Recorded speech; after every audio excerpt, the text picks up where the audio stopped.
Hello, students. Good morning to everyone.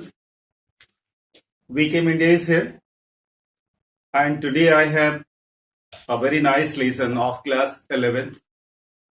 Students, just keep attention to me, what I'm going to explain. This story is the first story of your supplementary storybook, and this story is known as The Summer of the Beautiful White Horse. This story is very entertaining, interesting, full of messages, and characterized in a very attractive human emotional field, you can say, where a man every time, a person every time likes to collect the things of entertainment, the things of their joy, the things that can give them relax. And in this effort, he is very much busy since early morning to late hours at night. How can this story justify the such efforts to a person or to a human life? And what real message is being given through this story to you? What is the thematic message? What is the thematic suggestion of this story to you? Today I will tell you. This story touches us through its intention, through its emotion, and through the plots of the story, through the characters of the story, through the events of the story. You will get it very nicely if you keep attention to the every shot of this story. So now come on, I'm going to start this story. But before starting this story, I will tell you one thing, that you will characterize yourself either of two major characters of this story. आप ये कहानी सुनने से पहले मैं आपको suggest करना चाहूंगा कि मैं दो कैरेक्टर्स आपको दे रहा हूं जो इस स्टोरी के कैरेक्टर्स हैं, और उन दोनों कैरेक्टर्स में आपको सिलेक्ट करना है कि आप कौन हैं. तब इस कहानी का और मजा आएगा और ये कहानी और एंटरटेन करेगी आपको. और ये कहानी रियल मैनर में जो आपको बताना चाहती है, जो आपको देना चाहती है, जो आपको सिखाना चाहती है, जो मैसेजेस पास करना चाहती है, वो मैसेजेस आप ले पाएंगे और उसे महसूस कर पाएंगे. स्टोरी बहुत छोटी सी है, स्टोरी बहुत बड़ी नहीं है, लेकिन स्टोरी के मैसेजेस बहुत बड़े हैं. आइए हम लोग स्टोरी बिना देर किए शुरू करते हैं. स्टोरी का नाम है the summer of the beautiful white horse. This is the story of two cousins, Aram and Murad. Murad is nearly 14 years old and Aram is only 9 years old. Aram and Murad are cousins. They both belong to a particular family, particular race, and their race is known as Gargulenian family. Gargulenian family. यह एक प्रजाति है, यह एक special जनजाति है जिसको हम गार्गोलेनियन फैमिली के नाम से जानते हैं. और इन्हीं फैमिली से बिलोंग करने वाले ये दो बच्चे, एक का नाम आराम, दूसरे का नाम मुराद. मुराद की उम्र 14 साल है, आराम की उम्र करीब 9 साल है. आराम छोटा है. और आपको ये बात जाननी चाहिए कि इस स्टोरी का नरेटर जो है, इस स्टोरी को कहने वाला जो है, वो आराम है. आराम और मुराद के कैरेक्टर में एक बहुत बड़ा अंतर है. आराम एक जिम्मेदार बच्चा है. He is a sensible boy. He cares the qualities, he cares the attributes and he cares the values of his family, of his race. अपने परिवार की इज्जत, अपने परिवार का सम्मान, अपने परिवार की मूल अवधारणाएं और अपने परिवार के नैतिक मूल्य आराम को बखूबी पता है। लेकिन मुराद एक क्रेजी स्ट्रीक है। इस दुनिया में कुछ लोग ऐसे होते हैं कि उनको सुख चाहिए किसी भी कीमत पर। They think that they have got their birth on this earth only to enjoy, only to celebrate. They never care what people will say, what they will say, what their family members will think, and what his friends will think. They have only one mission: to enjoy their life at any cost. मुराद की ये philosophy है, मुराद की ये सोच है, मुराद का ये स्वभाव है। मुराद उम्र में 14 साल का है और एकदम निर्भीक, एकदम केयरलेस, केयरफ्री तो नहीं कह सकते उसको, careless. He never cares any type of bound in his family. He never cares any type of restrictions of his family, and he never follows any rules and values of his own family. Garoghlanian family के बारे में थोड़ा सा मैं आपको बता दूं। गार्गुलेनियन family अपने अपने पूरे क्षेत्र में दो बातों के लिए जानी जाती है। गार्गुलेनियन फैमिली, गार्गुलेनियन रेस जो है वो अपनी ईमानदारी के लिए जानी जाती है। हालांकि एक जमाना था जब गार्गुलेनियन फैमिली बहुत धनी हुआ करती थी, लेकिन आज उनका सारा धन नष्ट हो चुका है, उनके पास पैसे नहीं है, वो बहुत गरीब हैं। इसके बावजूद भी उनकी ईमानदारी की कस्में खाई जाती हैं। People take it as a oath. If he is from Garoghlanian family, people can trust them without any question. Garoghlanian family की ये खास बात है। गार्गुलेनियन फैमिली बहुत इज्जतदार फैमिली है, बहुत इज्जतदार जनजाति है जो अपनी ईमानदारी के लिए जानी जाती है। एक समय ऐसा था जब गार्गुलेनियन फैमिली बहुत धनी हुआ करती थी, लेकिन अब उनका सारा धन जाता रहा। अब वो गरीब हो चुके हैं, उनको खाने के लाले हैं, उनके पास अच्छे कपड़े नहीं है, रहने के लिए घर भी नहीं है, और किसी तरह से उनका जीवन यापन चल रहा है। और इसी अपनी ईमानदारी के लिए जाने जाने वाले इस फैमिली से बिलोंग करने वाले ये दो बच्चे, जिनका नाम आराम एंड मुराद है। आराम एंड मुराद कजिन्स हैं, और आराम और मुराद की उम्र अलग अलग है। मुराद बड़ा है, 14 साल का है नियरली, और आराम की उम्र सिर्फ 9 इयर्स है। आराम एक जिम्मेदार बच्चा है, अपने परिवार के वैल्यूज को समझता है, अपने परिवार की जरूरतों को समझता है, और कोई भी काम ऐसा नहीं करना चाहता जिससे उसके परिवार की बदनामी हो। लेकिन मुराद एक बिंदास बच्चा है, मुराद एक careless बच्चा है, and he is a crazy streak of his family, and he never cares what people will say about him and what his family members think about him.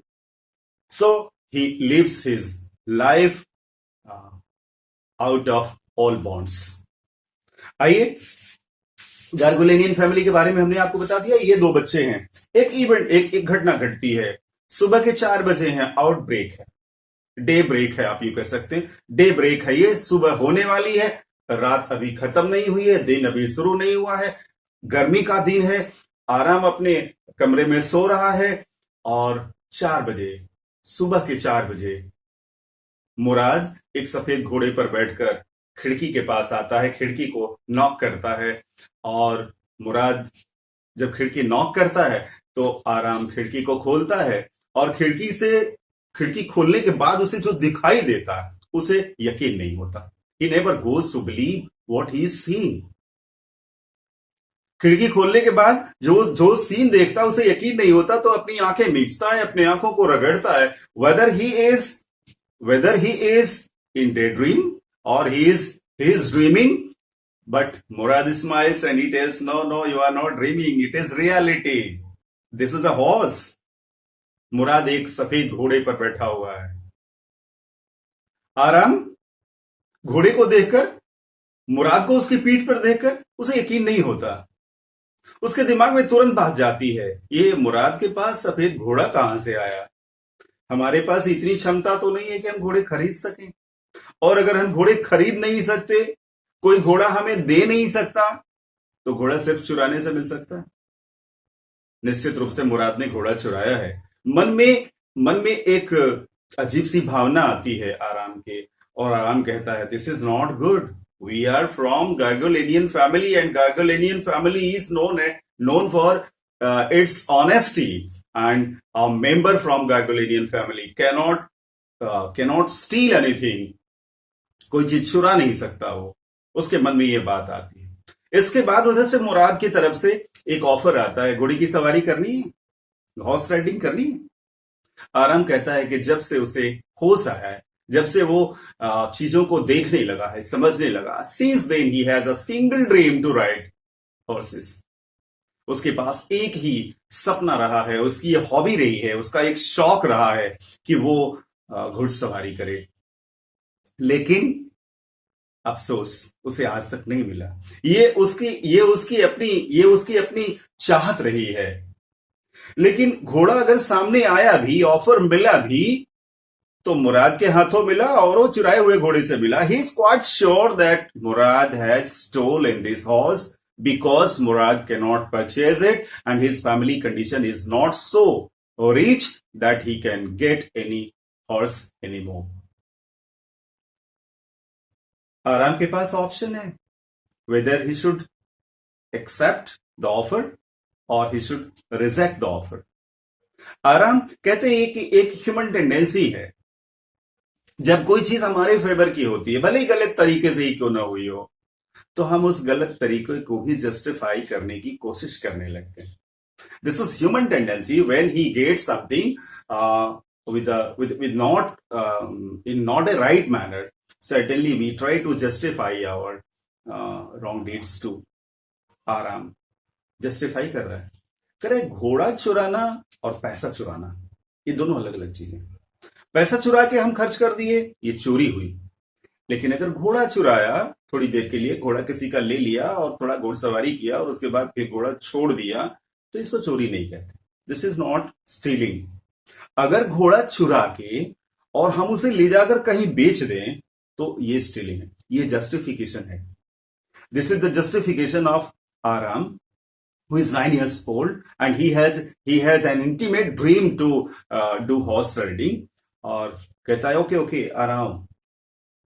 खिड़की में से पूछता है घोड़ा कहां से चुराया? वो कहता है घुड़सवारी करनी है कि नहीं करनी? अच्छा करनी है बाबा, आ रहा हूं। कपड़े डालता है, जल्दी से अपना शर्ट पहनता है, अपना तौलिया गमछा लेता है, उसके बाद तुरंत खिड़की से कूद जाता है, कूद के घोड़े के पास पहुंचता है और घोड़े को छू के घोड़े का सांस लेना, घोड़े की एक्टिविटी, घोड़े का वो स्टिलनेस वो महसूस करता है और बिना वक्त गंवाए घोड़े की पीठ पर मुराद के पीछे बैठ जाता है। घोड़ा फिर हवा से बातें करने लगता है और ये पूरा का पूरा प्लॉट जो है, पूरा का पूरा एरिया जो है, वो देहाती एरिया है और खेतों में दौड़ता हुआ घोड़ा दूर तक निकल जाता है, काफी देर तक। अभी चारों तरफ अंधेरा है, दुनिया के लोग जगे नहीं है और ये दोनों बच्चे बिंदास घुड़सवारी कर रहे हैं, हवा से बातें कर रहे हैं। आराम को भी बहुत मजा आ रहा है और मुराद भी बहुत मजे ले रहा है घोड़े के। और थोड़ी देर बाद दोनों घूम के उधर से आते हैं। मुराद कहता है आराम से कि अब तुम नीचे उतर जाओ, अब मैं अकेले घोड़ा दौड़ाऊंगा। पूछता है कि मुझे भी दोगे अकेले चलाने के लिए? आगे तुम चला पाओगे? आगे बिल्कुल। क्योंकि तुम चला पाओगे? मुराद कहता है यस। बहुत फेमस लाइन, मुराद की एक बहुत फेमस लाइन है और that famous line is ever asked and ever to be remembered and you should know. मुराद हर बात पर कहता I have a way with, मैं जानता हूं how to delete. I have a way with का मतलब I know how to delete। कहता I have a way with how to deal horses. I have a way with horses means I know how to deal the horses। और इस तरह से वो मुराद कहता है कि हाँ मैं घोड़ा चला लेता हूं। मुराद अकेले घोड़ा दौड़ा के आता है, उसको प्रॉमिस करता है कि वो आराम को भी घोड़ा देगा और आराम को वो देता है। आराम घोड़े पर बैठता है, घोड़ा आगे नहीं बढ़ता, कहता किक करो उसको और उसकी लगाम को ढीली छोड़ो। आराम छोड़ता है, किक करता है और घोड़ा सरपट भागता है। लेकिन मुराद जब दौड़ाता है तो घोड़ा सड़क पर दौड़ रहा है, पगडंडी पर दौड़ रहा है और मुराद जब चला रहा है तो घोड़ा खेतों में दौड़ जाता है और वाइन यार्ड से होता हुआ, पेड़ों से टकराता हुआ, दौड़ता हुआ आगे बढ़ जाता है। आराम घोड़े से नीचे गिर जाता है, घोड़ा भाग जाता है। मुराद पीछे से दौड़कर उसके पास पहुंचता है, कहता है मेरी मुझे ये चिंता नहीं, आई डोंट कैरी यू, मुझे इस बात की चिंता नहीं कि तुम घोड़े से गिर गए, I don't care you, I have a care to the horse, how to catch it once again. और तुम इधर से जाओ, मैं इधर से जाता हूं, दोनों जाकर फिर घोड़े को आधे घंटे में पकड़ कर ले आते हैं। Now there is a problem, now there is a problem, what to do with the horse. और दोनों घोड़े एक बांड वाइन यार्ड में छुपा देते हैं। एक पुराना बागीचा रहता है, वाइन यार्ड रहता है जो परित्यक्त रहता है, वहां कोई जल्दी जाता नहीं, वहां ले जाकर घोड़ा छुपा देते हैं, अपने घर आ जाते हैं। यह सिलसिला उनके यहां चलने लगता है। रोज सवेरे early morning at 4 they come out and they take the horse and they do horse riding and they enjoy it. And every day Murad rides alone confidently and Aram every day is fallen from the horse. रोज वो घोड़े से गिर जाता है। ये horse riding का entertainment इन दोनों बच्चों का चल रहा है। They are very happy to have this horse riding. इसी बीच एक घटना घटती है। मुराद के घर पे जॉन बैरो नाम का एक किसान आता है। John Barrow is a farmer and he lives in village side, in rural area in village, and he comes covering a long distance on his foot. और आराम के घर आता है। आराम के घर एक अंकल खुसरो हैं, जो आराम के अंकल हैं। अंकल खुसरो भी एक क्रेजी स्ट्रीक हैं और वो भी एकदम बिंदास जीवन जीने वाले हैं। दुनिया में कहाँ क्या हो रहा है इससे उनको कोई मतलब नहीं है, बस वो अपनी मस्ती में मस्त रहने वाले हैं। और अंकल खुसरो का कैरेक्टर एक बहुत ही इंटरटेनिंग, बहुत ही ह्यूमरस और बहुत ही इंटरटेनिंग कैरेक्टर के रूप में इस स्टोरी में है। अंकल खुसरो को देखकर राइटर कहता है कि every family has a crazy streak like uncle Khosrove. हर परिवार में कुछ लोग ऐसे होते हैं जो एंजॉय करते हैं, सिर्फ एंजॉय करते हैं, उनके जीवन में सिर्फ मजा लेना होता है। They care no responsibility and they bear no responsibility. They have nothing to do for the family and they have nothing to do for the people and for the society. Uncle Khusro भी कुछ इसी तरह के हैं। Uncle Khusro बहुत गुस्सैल भी हैं, बहुत गुस्से वाले हैं, लंबी मोटी मूछें रखे हैं, हैवी पर्सनैलिटी, और किसी को भी चुप करा देने में, चिल्लाकर किसी को भी चुप करा देने में समर्थ हैं। अंकल खुसरो इस बात के लिए जाने जाते हैं। अंकल खुसरो के बारे में राइटर एक जगह बताता है कि अंकल खुसरो एक जगह नाई की दुकान में अपनी सेविंग करा रहे होते हैं। तब तक उनका बेटा अरक दौड़ता हुआ कई गलियों को पार करता हुआ उस दुकान में पहुंचता है और अरक कहता है, पापा घर में आग लगी है। अंकल खुसरो कहते हैं, there's no harm in it, don't pay no attention to it. ये अंकल खुसरो की पंच लाइन है, उनकी रिपीटेड लाइन है जो हर बात में वो बोलते हैं। और अंकल खुसरो जब ये कहते हैं कि there's no harm in it, pay no attention to it, तो बार बार नाई उनसे कहता है, अरे भाई साहब वो कह रहा है बच्चा कि आपके घर में आग लगी है। तो कहते हैं, no matter, don't pay attention. So the such type of habit and the such type of thinking Mr. Khusro is having. Khusro अपने घर पर हैं, बरामदे में बैठे हुए हैं, and at Aram's house, John Barrow comes. Who is John Barrow? John Barrow is a farmer who lives in village side, and walking a long distance, he reaches Uncle Khusro's house. That is the same of Aram's house too.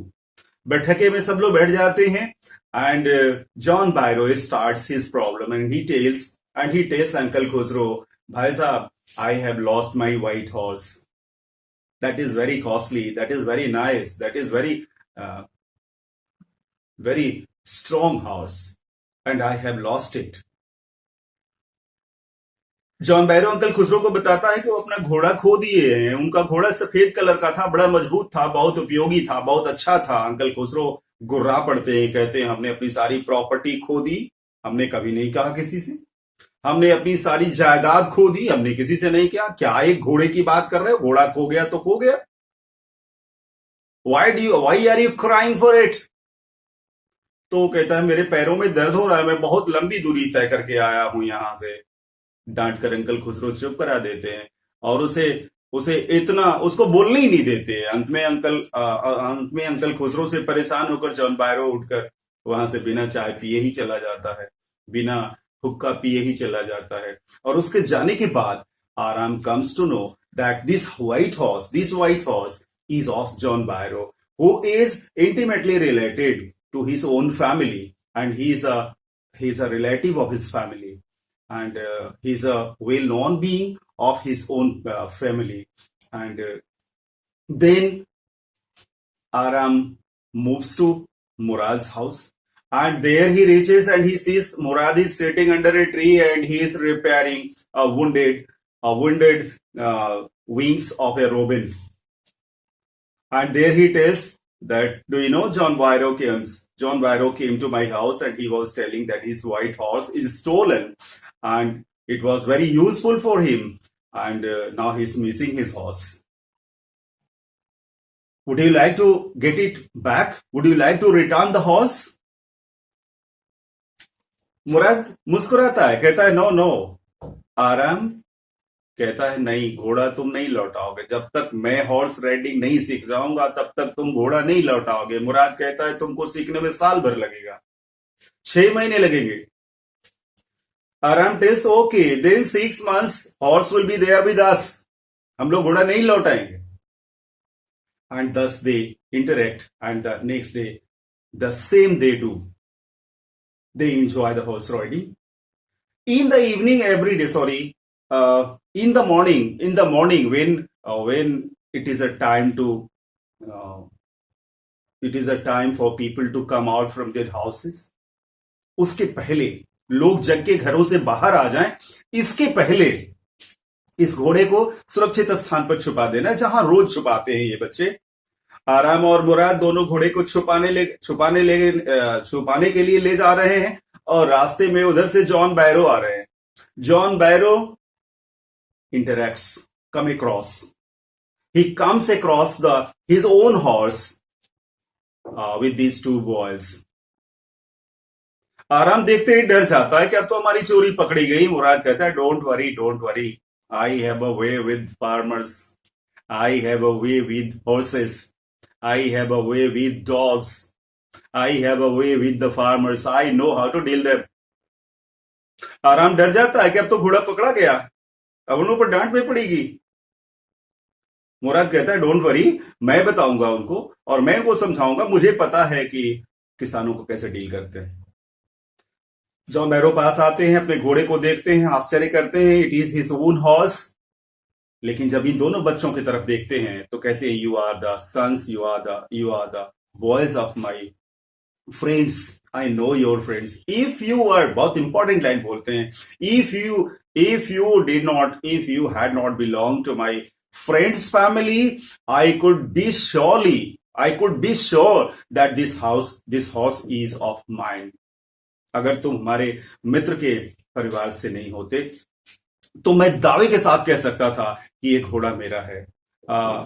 If you don't mind, may I count the teeth of this horse? Okay, of course. Murad कहता है yes of course you can. और John Byro घोड़े का मुंह खोलते हैं, उसके दांत काउंट करते हैं और कहते हैं कि it is the same horse. If you had not been the family members of my friend, I could be surely say that this horse is mine. लेकिन ये घोड़ा दावे के साथ वो नहीं कह पाते कि ये घोड़ा उन्हीं का है, क्योंकि आराम और मुराद के परिवार की ईमानदारी पर उन्हें पूरा भरोसा है और उन्हें पूरा भरोसा है कि ये बच्चे चोरी नहीं कर सकते, कुछ भी कर सकते, ये बच्चे चोरी नहीं कर सकते। इसलिए जॉन बायरो ने कहा कि अगर तुम हमारे परिवार के सदस्य नहीं होते, अगर हमारे मित्र के परिवार के सदस्य नहीं होते, तो हम दावे के साथ कह सकते थे कि ये घोड़ा मेरा है। हो सकता है ये घोड़ा मेरे घोड़े का जुड़वा हो, ट्विंस हो। और ये कहकर जॉन बायरो वहां से चले जाते हैं और यही बात इन दोनों बच्चों को लग जाती है। ये दोनों बच्चे इस बात पर बहुत गंभीरता से सोचने लगते हैं. They start thinking over very seriously on this issue. And next morning they go to return the horse. John बायरो के घर के पास एक वाइन यार्ड है. वहां बच्चे घोड़े को लेके जाते हैं. पीछे से चारों तरफ अंधेरा है. अभी कोई जान नहीं रहा है, कोई देख नहीं रहा है. और पीछे से कुछ कुत्ते लग जाते हैं. Some dogs follow them. और आराम छोटा बच्चा है, 9 years का है, नियरली 10 years का है. वो डरने लगता है. मुराद से कहता है कुछ कुत्ते आ रहे हैं. मुराद कहता है don't worry, I have a way with dogs. और घोड़ा ले जाकर जॉन बायरो के घर के पास के वाइन यार्ड में बांध देता है और धीरे से वापस फिर घर दोनों चले आते हैं. The story gets end. ये स्टोरी यही खत्म हो जाती है. लेकिन ये स्टोरी खत्म होती है, इसके चर्चे खत्म नहीं होते, इसके इश्यूज खत्म नहीं होते. इसमें पहली बात कि ये बच्चे घोड़े क्यों लौटा दिए. जब आराम को अभी घुड़सवारी सीखनी थी, मुराद को भी अभी घोड़े का आनंद लेना था, तो why they got ready to return the horse at a time? Because they thought that their honesty is being questioned here, their honesty is being marked here, and they can do everything, but they cannot compromise. They cannot compromise with their family rest. They cannot compromise with their family attribute and quality, and that is of honesty. इसलिए बच्चे वापस कर देते हैं. एक बहुत बहुत अच्छी लाइन इस चैप्टर में नरेटर ने कहा है कि एक व्यक्ति अपने बच्चे के हाड़ मांस का पिता हो सकता है. He can be the father of his flesh and bones, but he can not be the father of his own behaviour, his nature. जुरान जो मुराद के पिता थे, वो एक बहुत ही भले इंसान थे, बहुत जिम्मेदार व्यक्ति थे. लेकिन उन्हीं का बेटा मुराद अंकल खुसरो के स्वभाव पर चला गया. और he has no any thinking, he has no any tension of his family reputation, his family prestige, and he goes to do anything beyond the border. Thus, this story goes to be over, and the horse is now returned. As I think that this story you like, and you through this explanation you have got some help and some way to understand this story. I think इस explanation से आपको story समझने में मदद मिली होगी. And अगर if yes, certainly I would like to request you to subscribe, like, and share this.